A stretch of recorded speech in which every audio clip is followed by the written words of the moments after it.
You're watching Indonesia Now from Jakarta, and our Asia Watch begins in South Korea. South Korea slammed North Korea's ballistic missile launch from a submarine on Wednesday.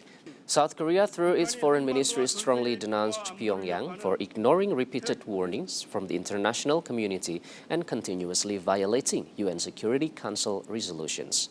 North Korea's launch took place in the waters of Sinpo, South Hamgyong province, amid the annual joint military exercise between the United States and South Korea, which kicked off on Monday. The ballistic missile launch is believed to have much of South Korea within its striking distance. China and Japan also condemned the launch missile. Pakistani paramilitary forces raided the offices of the Muttahida Qaumi Movement, or MQM, overnight on Monday, arresting a number of leaders and lawmakers. The move followed an earlier attack on TV stations in Karachi by MQM protesters, which resulted in clashes with police, leaving one person dead and 8 others wounded, including 3 media workers. Prior to the police raids, 2 MQM leaders were prevented from addressing a news conference in Karachi and taken into custody. Supporters of the MQM accused the media of failing to cover a 6-day hunger strike, protesting the recent arrest of party members. Soldiers and residents of an ancient Myanmar city famous for its historic Buddhist pagodas begin cleaning up the debris Thursday following a powerful earthquake. Authorities are continuing to assess the damages to this historic site after Wednesday's 6.8 magnitude earthquake. At least 4 people were killed and nearly 200 brick pagodas were damaged. The tremor was centered about 25 kilometers west of Chau, just south of Bagan. As Myanmar's top tourist attractions, Bagan is home to more than 2,200 structures, including pagodas and temples, thousands of Buddhist monuments constructed from the 10th to the 14th centuries.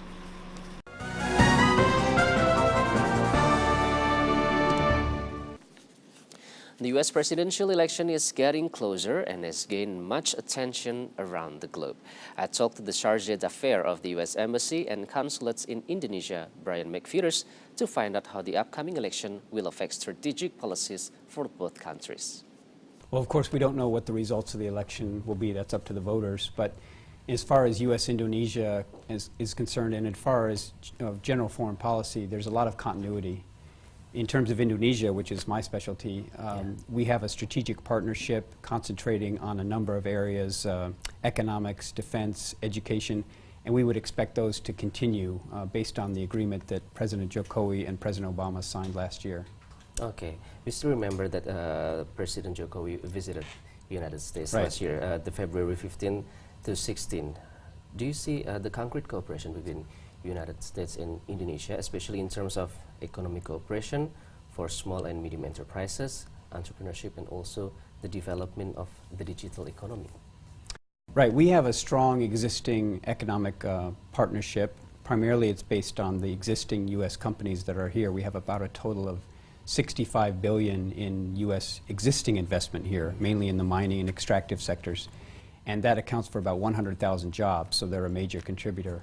And we also hear from those U.S. businesses that they're willing to invest as much as $60 billion more, so almost double the amount. The thing is, they're looking for certain conditions in the economy, sort of certainty of the rules, openness for investment, some things that President Jokowi has already started, so they're interested in seeing that continue. In terms of the digital economy, creative economy, that's another area of focus. We had a number of Indonesian entrepreneurs participate in a global entrepreneurship summit with President Obama last May or June. So we have an ongoing cooperation on the creative economy as well. Okay, about the upcoming election, can you please explain to us in brief how does the U.S. election work? Because since it is a lot more complicated than how the president gets elected around the world. I guess it's different. One difference from Indonesia is it's not precisely one man, one vote, or one person, one vote. Yeah. In the United States, we have an electoral college. To simplify it, it basically means like each state has a certain number of representatives, and you elect the voters elect the electoral college, and then the electoral college picks the president. The historical reason for that is we want to have balance of the states, so that If we didn't have that, you could have large population states that would determine all the presidential elections, and the small states wouldn't have any voice. So it's a way of balancing the influence. Okay, if you talk about the U.S. elections, everybody talks about it. Any media, if you watch TV, they talk about the U.S. election. What do you think? Why do you think the presidential election this year is more controversial compared to the previous one?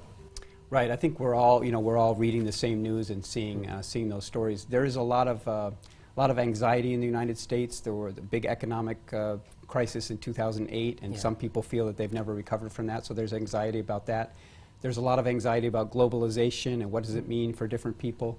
So we do, as somebody who's been following U.S. elections and voting for years myself, I do agree with you. There's a lot of kind of unprecedented high-level rhetoric this time.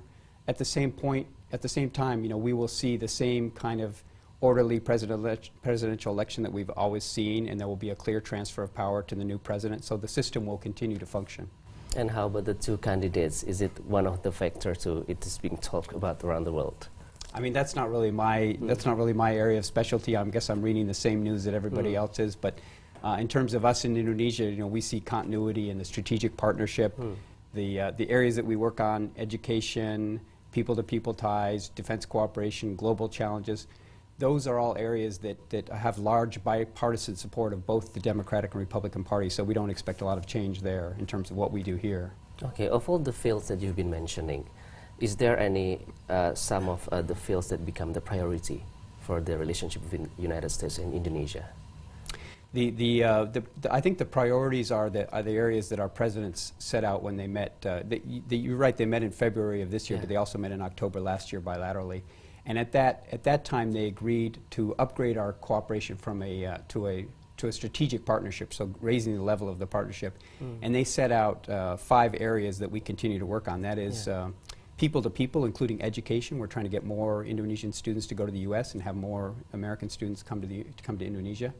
And then we have economic ties, including the ones I mentioned, the existing investors, but also a large willingness to work on renewable energy, which is an area of strength for the United States, geothermal and wind power and things like that. And then thirdly, we have defense cooperation that's very active. I just got back from witnessing the Pacific Partnership, which is an exercise between 1,000 military personnel on both sides in Padang, working on medical and civil issues such as disaster assistance. Then, in addition, we strongly support President Jokowi's emphasis on maritime policy. So we're working on things like maritime domain awareness, which is knowing who's out there in your ocean and what they're doing, and also on the environmental aspects, protecting Indonesia biodiversity, the unprecedented, the amount of biodiversity you have here. And then the last area, and this is very important, is global cooperation on things like counterterrorism and climate change. In the United States, we increasingly value Indonesia as a global partner, member of the G20, big player in the region, big player globally. So you see more and more attention to Indonesia from Washington policymakers based on not only its regional importance, but its global role. Okay, terrorism has one of the biggest threats the world faces nowadays. What do you think that both countries can play? What kind of role does the both countries can play in combating terrorism? It's a high priority for both of us. There's existing cooperation between our law enforcement agencies. I think it's been effective. Indonesia is seen as having very effective prevention and reaction to terrorism. It's a challenge that we all face. There's danger of lone wolf attacks in both of our countries, so it's something that we're continuing to pay attention to as much as we can. Okay, one of the most interesting things on his visit, Jokowi, is also visiting Global Technology Center, Silicon Valley, and meeting with some executive officers of information technology giants. Is there any way we can cooperate in this field? Right, and I think there's already a lot going on. Major U.S. companies have a presence here and are very interested. Google, Facebook, Indonesia is seen as one of the biggest Twitter users, one of the biggest tweet generators in the world. One company that maybe doesn't come to mind, but Disney, for example. Disney is interested in recruiting creative talent from Indonesia. So there's a lot of interest in Indonesian talent. And I understand there's a lot of Indonesians already working in Silicon Valley, so you already have a presence there. Okay. How about the defense relationship? You mentioned a couple of times about the defense relationship between two countries. How concrete the relationship are? It's very well developed. Over the past year, there have been something like 500 Indonesian military personnel going to the United States for some kind of training or expert cooperation. So we have a constant flow back and forth. I just mentioned the Pacific Partnership was a big exercise in Padang, but at the same time we have other exercises going around on the other parts of the country. In November, for example, we're going to have a joint fighter exercise where pilots from both countries fly maneuvering together with the high-tech aircraft. So it's a very deep and valuable partnership for both of us. Mr. McPherson said that whoever wins the U.S. election, bilateral relations between the U.S. and Indonesia will remain the same and even broaden in the future, including in the military, education, and commerce.